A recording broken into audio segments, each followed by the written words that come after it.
Welcome back, everybody. This is now the Social Skills Unscripted podcast, where we are talking about all kinds of things that happen during the course of our time with our students that is off the books.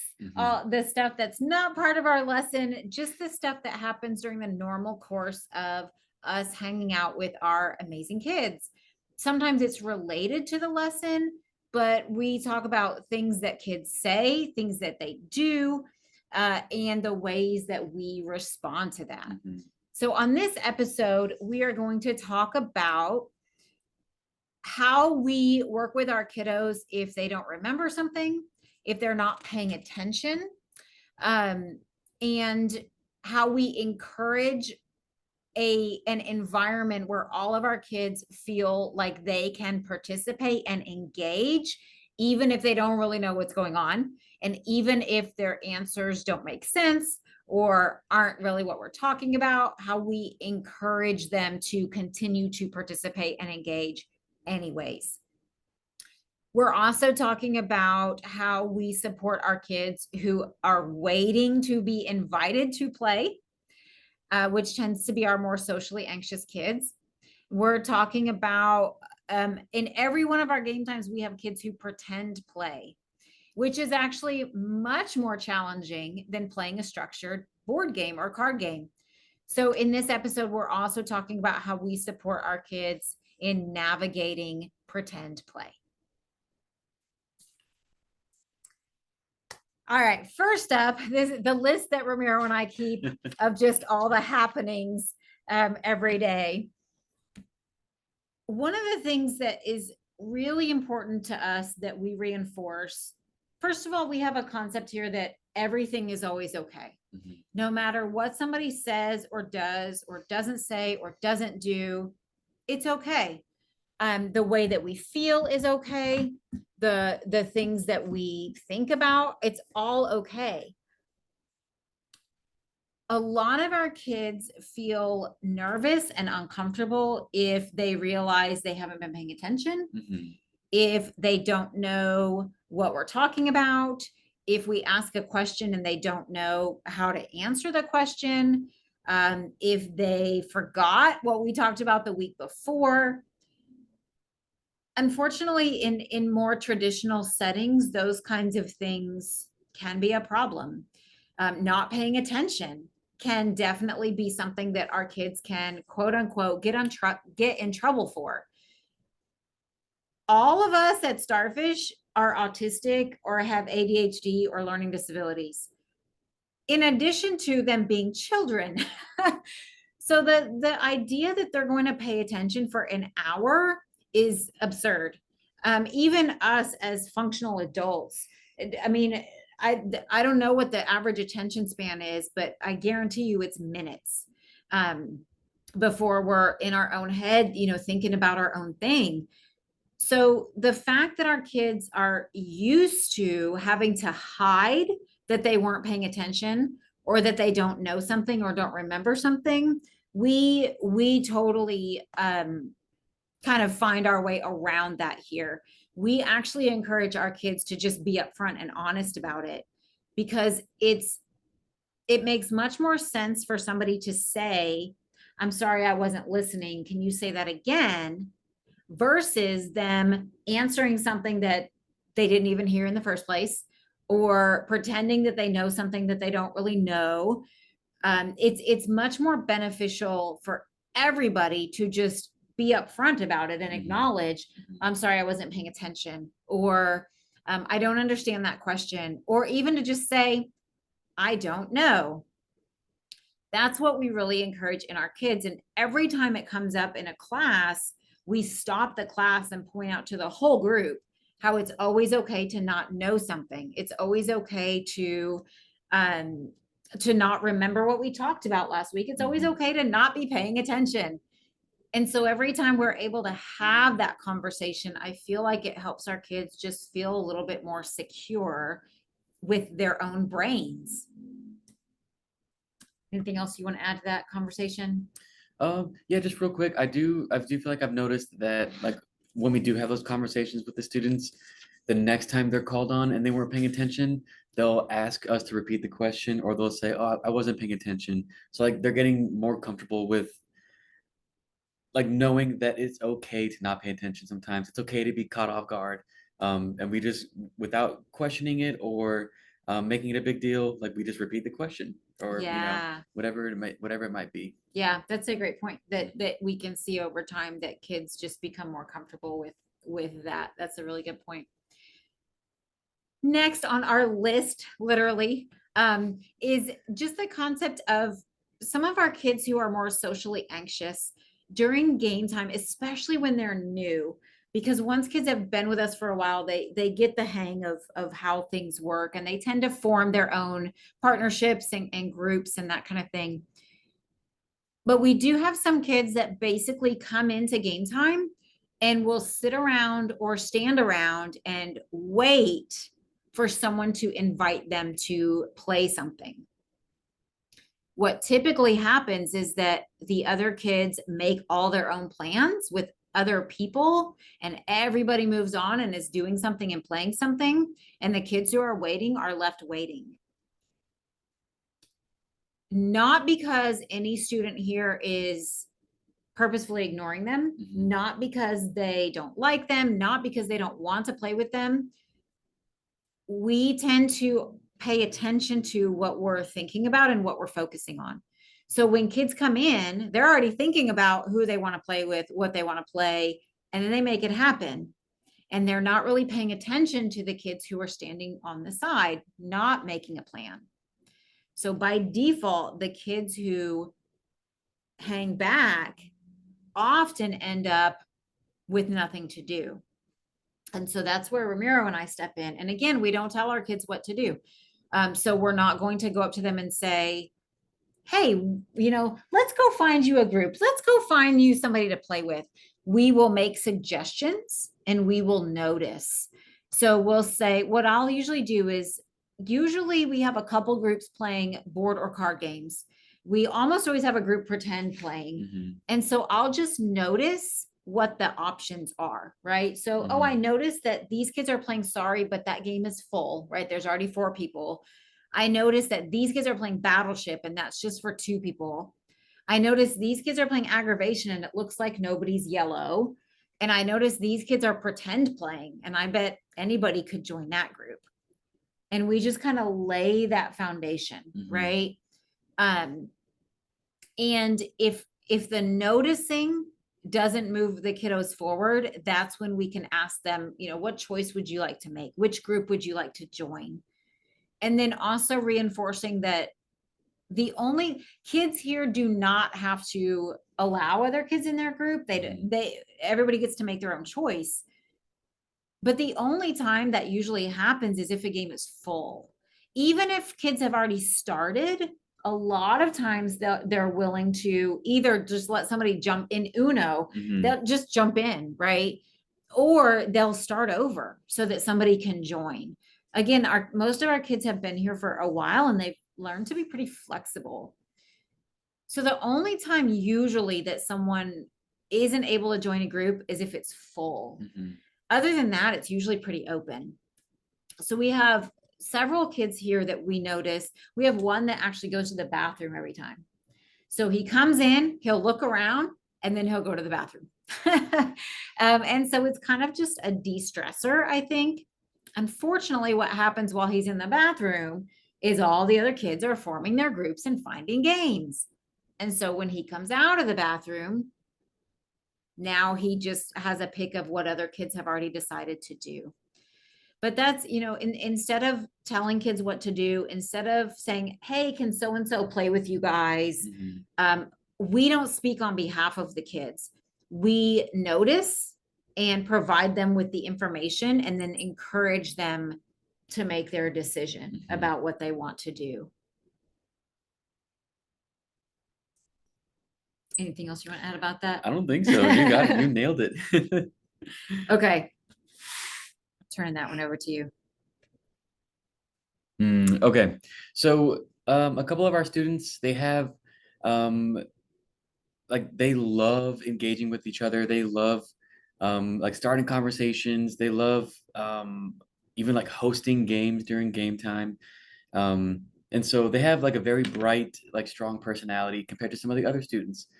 So the other students, they like hanging out with this particular student that we're talking about, and so this student knows um, that she is like able to not necessarily control the group, but like control the game. Like if she has an idea, she'll throw the idea out there and like basically like make the game adjust to what she wants it to be.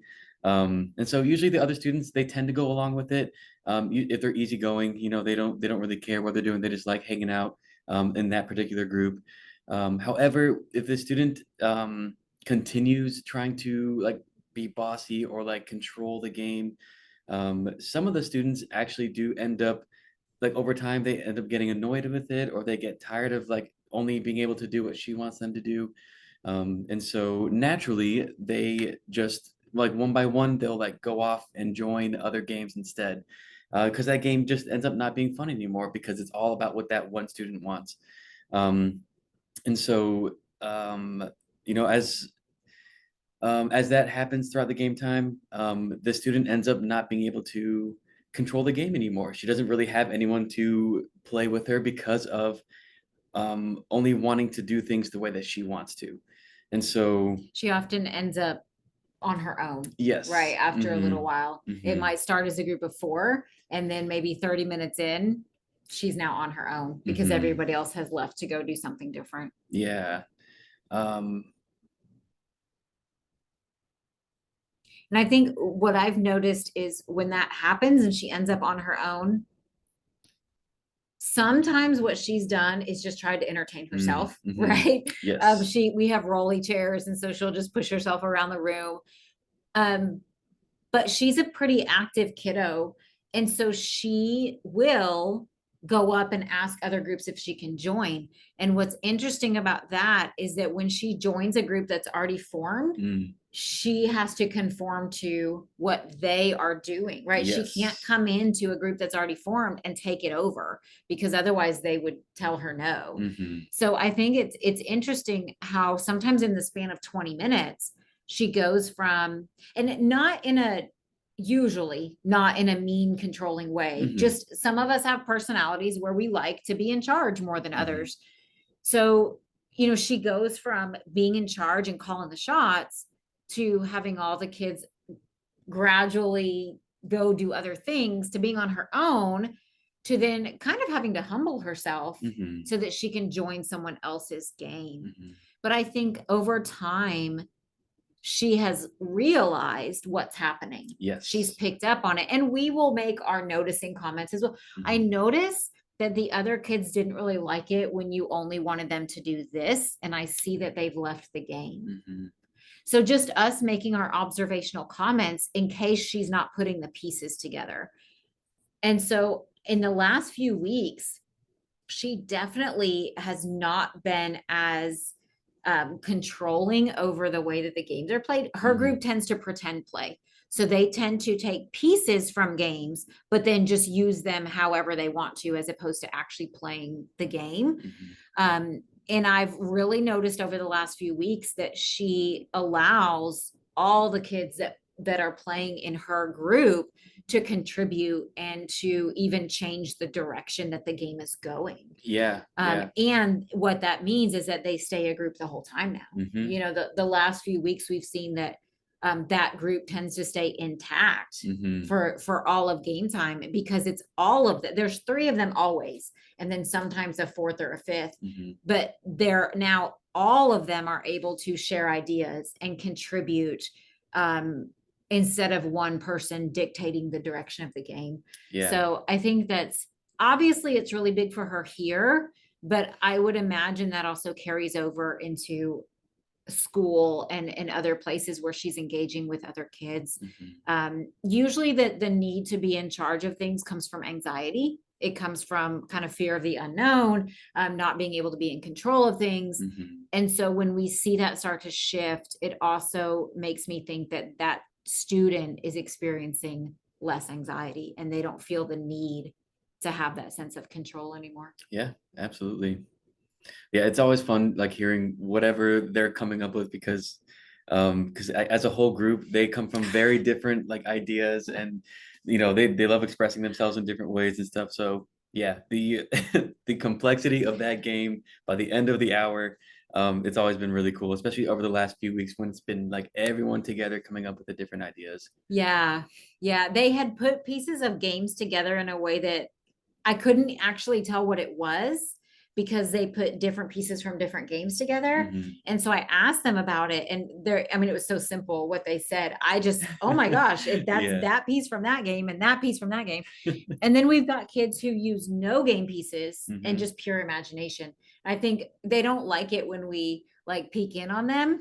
It's like we're disrupting the process. But the other day they were like cows or horses or Yes, a something. bunch of different like barn animals and Yeah. things like that.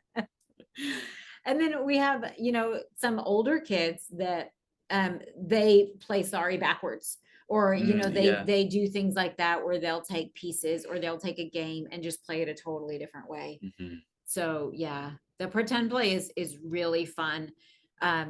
The reason that it's so much more challenging than structured gameplay is because in a structured game, let's just say sorry, there are concrete rules.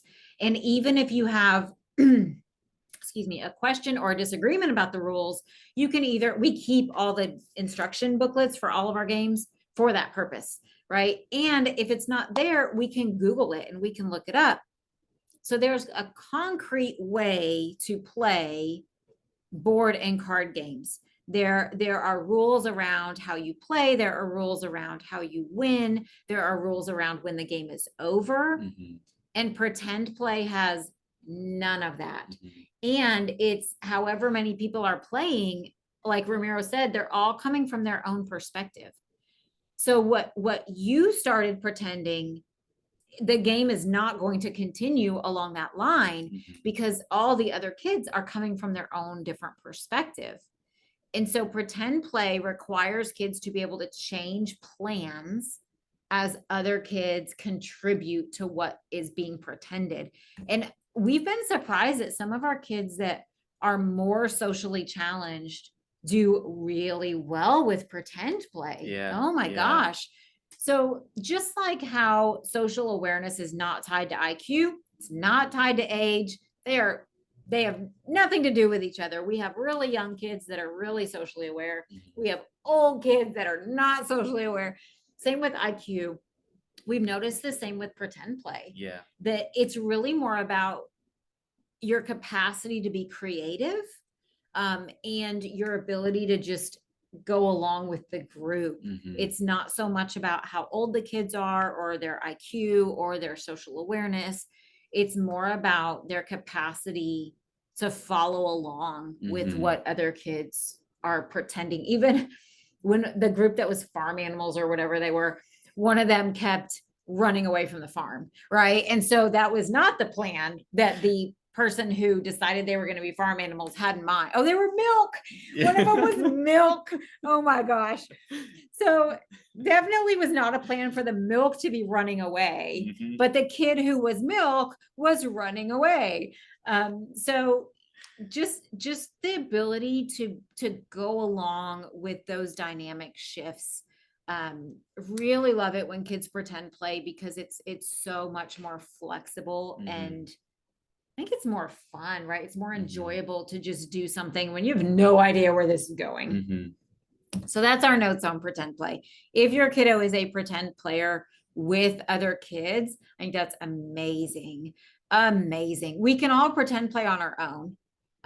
But then it's going exactly how we want it to go. Mm. So even you as a teacher or a parent to pretend play with your kids, but change things up, right? Don't do the things that they ask you to or that they tell you to, change things up. So, if you guys are playing trains, maybe the train's going somewhere that it's never gone before. Maybe maybe you put the pieces together differently. Mhm. I mean, there's just so many different ways that you can pretend, but change things up so that your kiddo is learning to be more flexible. And Mhm. now this is kind of a random side note, but it's a conversation you and I were having recently. We sometimes have kids who like people to say certain things, Yes. or like things to be done a certain way. And we typically do not contribute to that. So Mhm. for example, we sometimes have kids that'll say something like, and then they'll say something that's a line from a movie, or it's a typical response somebody might give, Mhm. or it's something that other people in their life say to them, right? So just for an example, somebody might say, can you say it's time to clean up now? And we don't. No, thank you. Yeah, no, thank you. Or I don't want to say that. Mhm. That's how we respond to stuff like that, because we understand that it's a comfort level for this child, that that's something that helps them feel calm and comfortable. But social is dynamic. Mhm. You cannot control social interactions with other people. And so we don't do things that we can tell that somebody wants us to say or wants us to do, or that this is the typical response when they Mhm. say this or do this, right? Because we work so much on cognitive flexibility here. Mhm. And so we kind of step away from the traditional ways. Even one of the things that you'll say is, like, we have a student who very often will say, hey, how are you?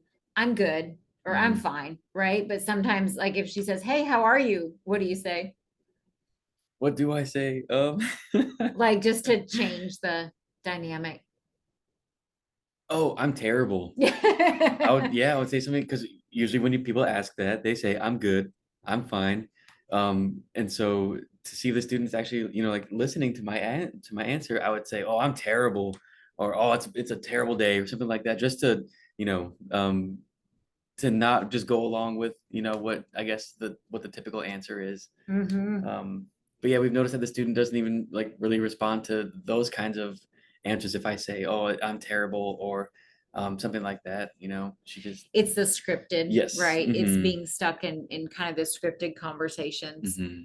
Um, yeah, so that's another way that you can challenge your kids or your students in terms of cognitive flexibility, is don't say things that are predictable. Mm-hmm. Don't do things that are predictable. Um, just kind of throw some wrenches in there, right? Throw them off their game a little bit, because they're going to go to a place like Starfish. They're going to go to a new class in school. They're going to go to a new school. They're going to have a new babysitter. They're going to have a new Mm-hmm. teacher, right? All these different people are going to come into their lives and not know Mm-hmm. what the student's expecting, or be like us and be difficult and just not be willing to do it. So helping our kids be able to be more responsive and more flexible when people don't say the things that they want them to, or they don't go the way that they want them to. I Mm-hmm. think that'll help our kids a lot. I have one more kind of random note on here. We open the doors for our classes and game time about 5 minutes early, so Mhm. everybody can come in and get settled.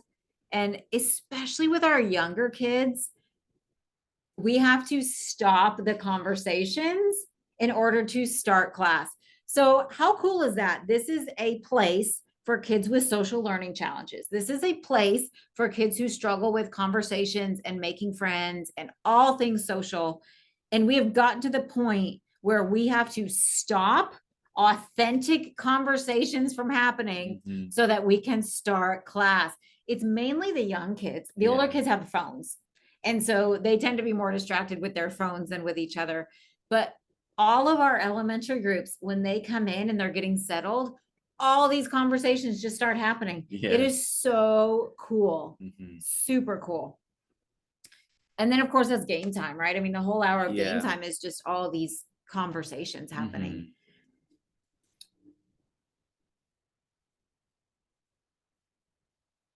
Okay. That one I think we talked about a little Yeah. bit. Mhm. Do you want to talk about that one? Sure. Okay. All right. So the student was participating in one of the pretend game groups, and she a couple weeks ago she like hid from the rest of her group, and we all were wondering where she went. Like I didn't know where she was. So like I went out there like to check our restroom and stuff. Can I just interject and say, Yes. our facility is not complicated. Yeah, not at When all. people email and say, can we come tour your facility? We laugh. There's the tables and chairs. Like Right. that is, Literally, yes. yes, all we have in this facility is tables and chairs. And even our games, we have a built-in shelf in the wall. Mhm. So that's not even furniture. It's a Yeah. built-in shelf. It's just tables and chairs. Okay, Yeah. continue. And so, initially we could like no one found her, no one saw her. She ended up being like huddled behind a chair, like perfectly behind the chair, so no one like saw her unless you like peeked underneath the chair and you saw like where her feet were. And so um the group finally found her like after a few minutes, and she had a blast with that. She thought it was so funny. The rest of the group was like, "Oh my gosh, we had no idea where you were." So they all loved it. And so I think she remembered that reaction that she got from that initial time of like, trying to like hide from the rest of her group. And so this past week, she tried to do something similar where she pretended to like either be asleep or I think she was like trying to hide behind a chair again. But this time when the students saw her, she like she like jumped out and like kind of scared them. And so I know a lot of the students here, they don't like to be scared. They don't like jump scares or things like that. And so two of the students, when they saw her and she when she jumped out, um, they very calmly and politely said, "Oh, I didn't like that. I didn't think that was funny." And so with that feedback, the student said, "Oh, okay, I won't do that again." Um, so for this student in particular, I noticed in the past, if she were to get feedback, sometimes she might have a hard time accepting or like receiving the feedback, and she might even go like in the opposite direction and like start doing those kinds of things more, or she'll get off track and she'll be, like she'll do things on purpose, it seemed like, to get more feedback. Um, and so I know for me, from my experience with her being able to receive that feedback right away and acknowledge it and let them know, okay, I'm not going to do that anymore. That was awesome. It was really cool to see that because she genuinely cares about these other students and they care about her. And um, so for them to be comfortable enough to give her feedback and for her to be able to receive that feedback right away, that was an awesome little like win in that situation. Yeah, absolutely. And, so we have lessons that specifically teach our kids how to give people feedback Mhm. and how to receive feedback. They're in our first module, the identity module, which is also available for purchase online separately. Mhm. So we only teach it in August. So if it's not August, you can also purchase that separately as a pre-recorded online module that you can go through with your kids.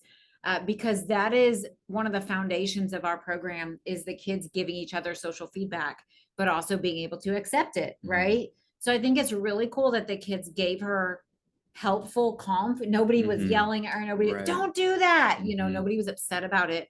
And then we also have a lesson about taking a detour, because in my opinion, it's not so much that our kids don't pick up on social cues. I don't think that's the crux of the problem. What I see is that they recognize when something wasn't funny, Mhm. when somebody didn't like something, whatever. What they struggle with is that that was their plan. Her plan was to jump out and scare the kids, and everybody Mhm. would think it was funny. Mhm.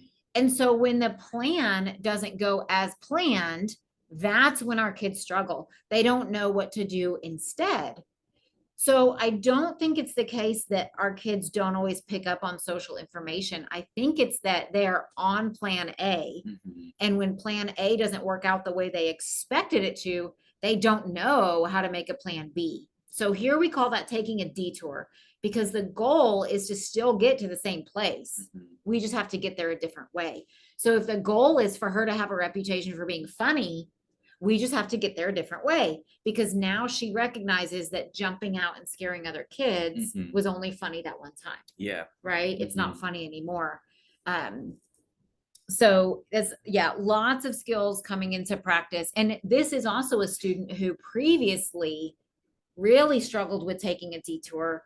Um, I actually use her as an example in one of our lessons, Mm. because a couple years ago, there was a situation where she came into Starfish And when we opened the door for the kids to come in, she had some kind of little plushie and she put it right in my face. And she said, Steph, look. But it was way too close to me, right? And so sometimes we have big reactions to things to prove a point. So I took a big step back. I made my eyes really big and I said, oh, that's too close. That makes me uncomfortable. And there was about a 2-second pause. And then she put it in my face again. Steph, look what it can do. So she was expecting me to have a totally different reaction, right? She was expecting me to be as enthralled as she was with this thing that she had.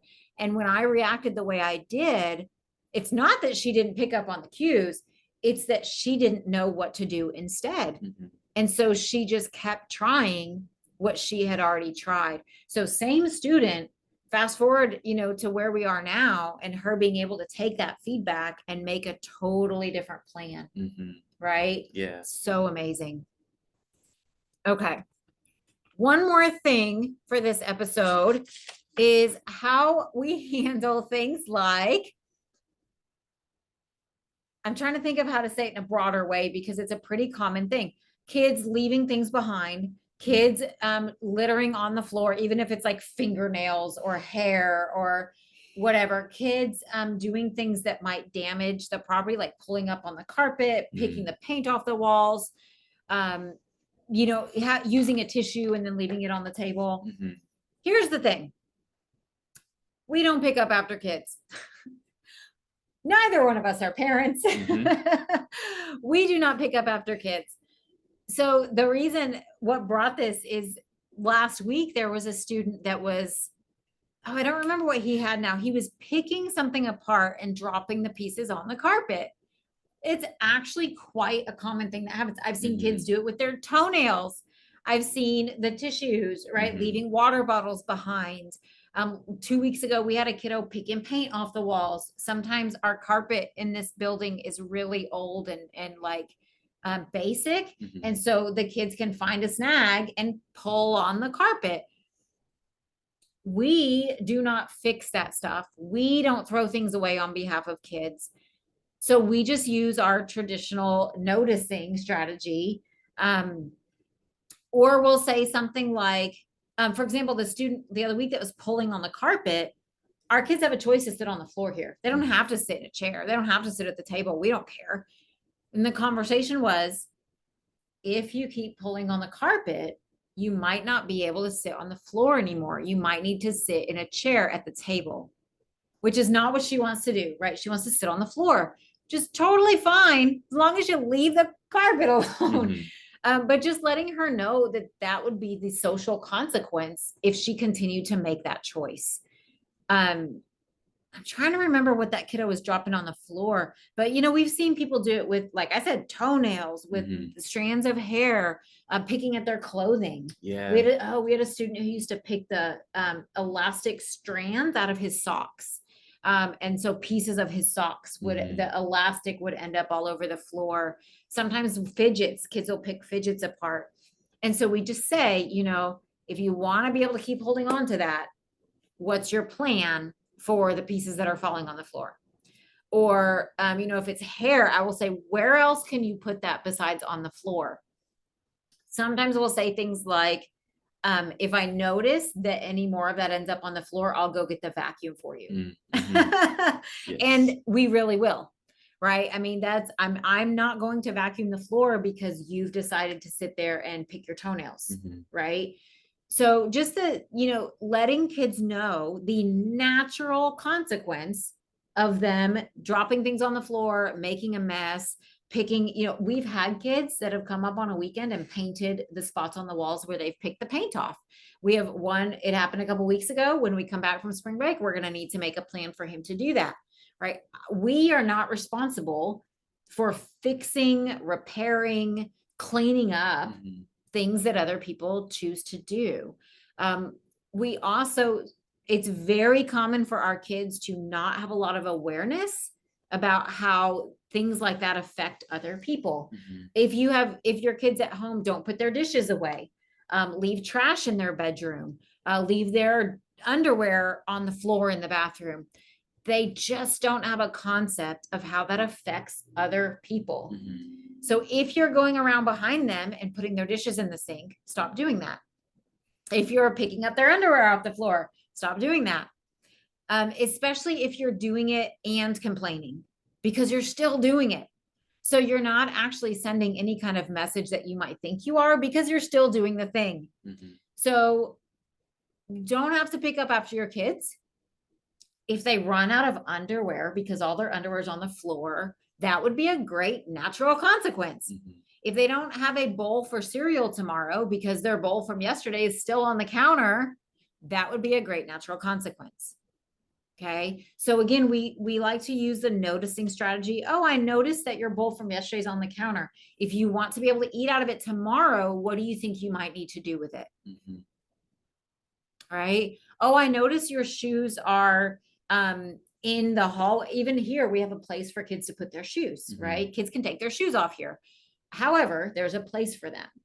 I've actually taken somebody's shoes and hidden them before. I remember that. just in a fun way, right? I Yes, wouldn't do that yes. to somebody who would be upset by it, but in a fun way, as a reminder that if you leave your shoes in the middle of the floor here, I don't know what's going to happen to them. Mhm. We have kids that bring things from home sometimes that get broken or damaged here. You might not want to bring that next time, right? But we don't tell our kids, you can't do that. Don't do that. You can bring whatever you want to. You can put your toenails on the carpet if you want to. You can pull your hair strands out. You can pull a string from your socks. You can do all this stuff if you want to. Just know that you are going to be the one cleaning it up, vacuuming, painting the wall, whatever the case may be. And, Ramiro and I have perfected the art of the neutral face and the neutral tone of voice. So we don't ever say things to kids that are threatening, Mhm. that are negative. There's no judgment toward what somebody is doing. It's just noticing what they're doing and letting them know what the natural social consequence will be. Even games, sometimes if kids are throwing pieces, or sometimes somebody was drawing on our Mm. clue cards, Mhm. we'll just say, what do you think might happen if you keep doing that? And they have now learned that the answer is the game won't be here next week. Mhm. So sometimes our games go on a break if they were mistreated. If they're not cleaned up when the timer goes off and it's time to put them away, they'll be on a break next week.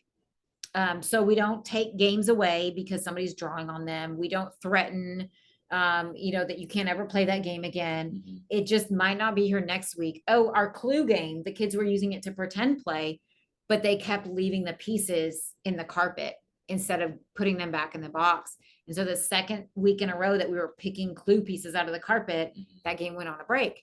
Nobody's in trouble over it, but this is how we learn the natural consequences of not taking care of things, Mhm. or of expecting other people to take care of things, like expecting other people to pick up pieces after us or whatever. I think the same happened with life. Those ridiculously tiny Yeah. little people and pets get buried in our carpet here. Um, so yeah. Okay. Anything else that you would like to add to this dialogue today, Ramiro? I don't think so. I do love these though. I love these. I hope they're very valuable to y'all too. Because yeah, these are gonna be never ending, it seems like, because there's always new things coming up, always new situations, always new, like little accomplishments and wins and things like that. So Yeah, absolutely. And we're actually, even with this episode today, we're still a week behind. yeah. So we're about to go on spring break. There may be a bit of a delay before we have new episodes, but we'll get as many posted as we can, and we'll jump right back into recording when we come back. So as Ramiro said, we really enjoy doing this, and hopefully it's really helpful and beneficial for those of you guys at home with kids, or at school with students, or in clinics with clients, whatever the case may be. So we'll see you next time.